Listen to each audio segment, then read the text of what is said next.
Welcome to Boldly Going, and it's your host Merlin here, sometimes known as Joe. I've got the Film Fanatics posse with me, and I've got Dan over here. Hello. I've got Justin over there. How's it going? And we're going to be talking about The Next Generation today. One of my favorite episodes of all of Star Trek, Justice, in which I will allow someone to do the synopsis. Who did the synopsis last time? I believe it was just. Oh, no. I don't remember, honestly. It was TOS. No, you like Mud, right? Oh, yeah, because I like the actor that does Mud. All right. Yeah, I did it. He talked about Mud, another one I love. So, Justin, please explain to me what happens in Justice, because I'll tell you, I have very vivid memories of this episode. Don't stray across the lawn, maybe, ever. All right, well, go ahead. You know, I'll ruin it. Wesley ruins everything. It's okay, but this is kind of the beginning of that trend, I think. But you kind of. He drops the ball, you know? He really does. I mean, literally. Like, they could have gone anywhere else. He solved so many problems, but they had to stick around here to resolve this. Yes. Please, Justin, go before I rant. Well, I mean, the short synopsis for this would just be basically Picard versus hippies, but I feel like I've got to do a little bit more with that. Oh, hippies come back in Trek, don't worry. Oh, I'm sure. So, once again, the Enterprise is encountering another various strange culture, in this case more hippie-centric, that are, for lack of a better word, more free-spirited than your standard extraterrestrial. Oh, yeah. That are very huggy and love their flowers to rather disturbing extents. And Picard decides to make the horrible mistake of saying, hey, among the other people that should go down, let's take Wesley. And he aligns himself with the kids of that culture until he makes the horrible mistake of, gasp listeners, stepping on the flowers. And the sentence is death. And it is up to Picard and friends to try and find a way to establish a reason without violating the Prime Directive, which means they can't infringe on the culture's politics and other things like that. Prime Directive. Stop me if I'm wrong about that definition. Oh, no, you are. Okay. Correct. Good job. Trekker approved, folks.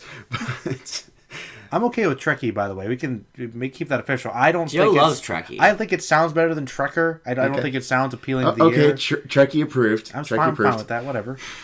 Trekker. While dealing with this strange being that's translucent and maybe God. This is an episode that you can clearly tell Roddenberry stuck his fingers in, and just nobody had the guts to tell him no, because he founded Star Trek.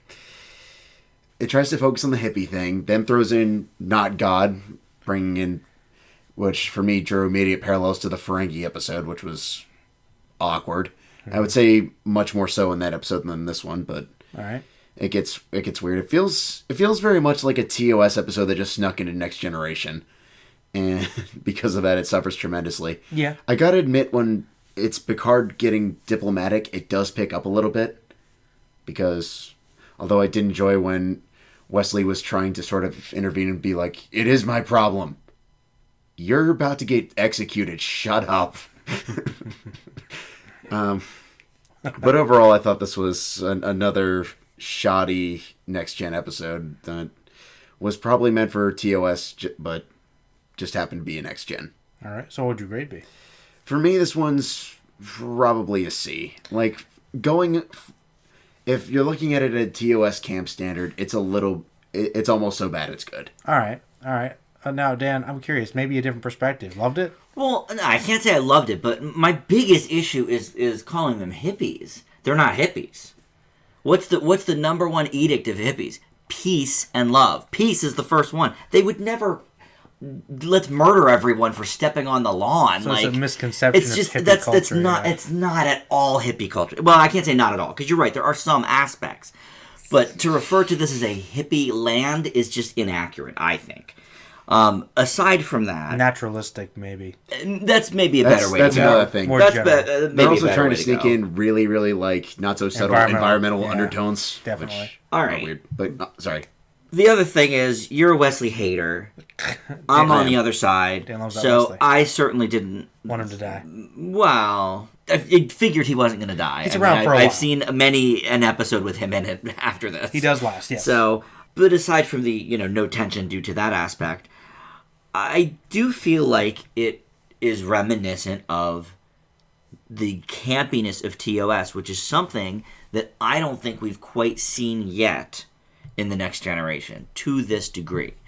The sex episode had, Sherlock Data had some shades of it. No, Sherlock Data wasn't campy in the way that TOS was campy. Well, no. That was like, TOS didn't really revel in parody too much. At least for the 6 we've seen so far. I guess I'll say. Wait a while. But, so none of that really bothered me. The worst aspect for me was just the acting is horrid from everyone. It's terrible. It's pretty bad. And by everyone, I mean like the people. The people. I mean, Wesley wasn't that good. Crusher wasn't that good. But here's what I really loved about this episode is Picard's crisis of the Prime Directive. Because as a good captain, obviously he doesn't want to disrupt the Prime Directive. True. But as a good human, he also doesn't want to murder his friend's child. More than a friend. Well, true. Okay. Even at this point? Probably. It's hinted at. Okay, all right. I was going to say, I haven't seen them hooking up yet, but all right. And I thought that the Data scene, where he was basically trying to robotically figure out what the best course of action is, and Crusher's like, hey, how about let's find a way to not to kill my son.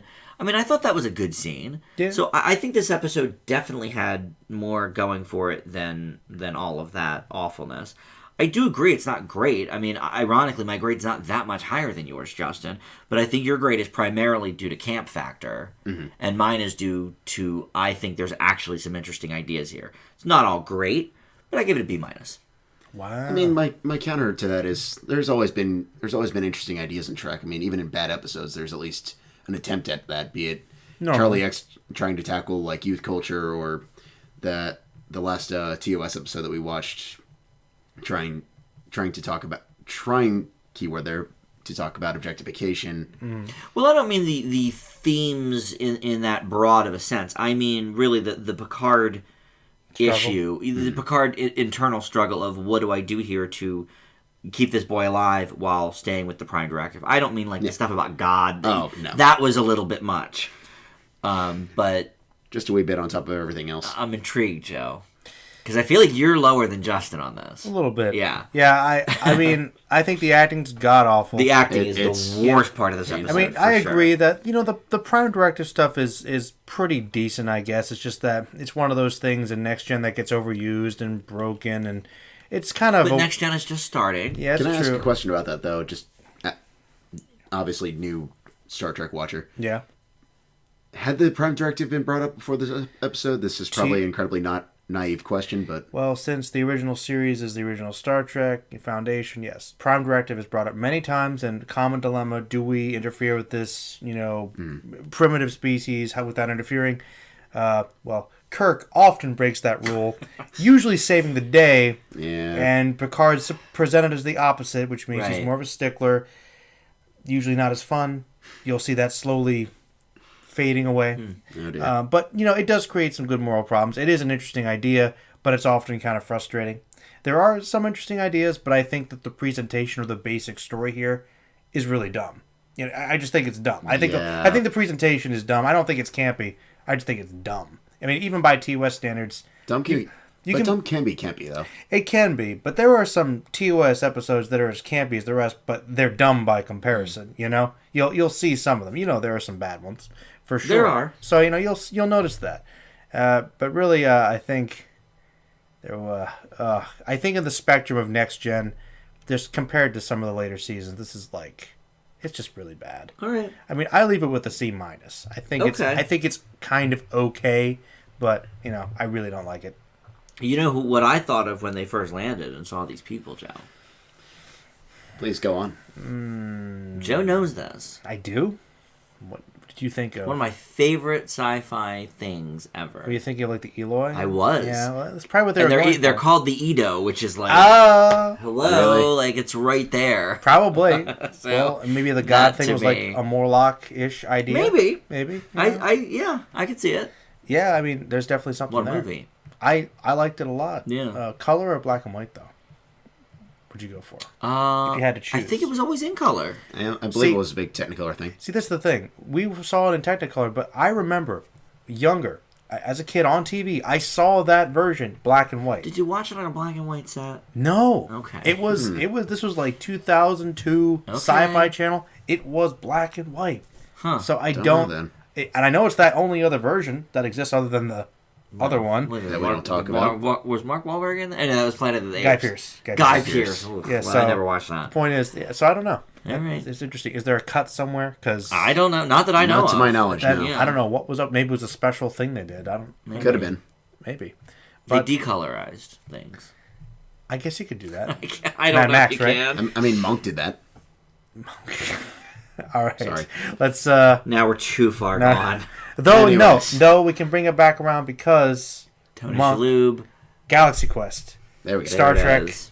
There we go. All right. Next time we're going to talk about DS9, usually pretty great, and we'll be continuing on a Star Trek journey through the stars, or in this case, episodes. True. Trek, and I will say farewell to you all. Say goodbye, guys. Yep. See ya. Disengage.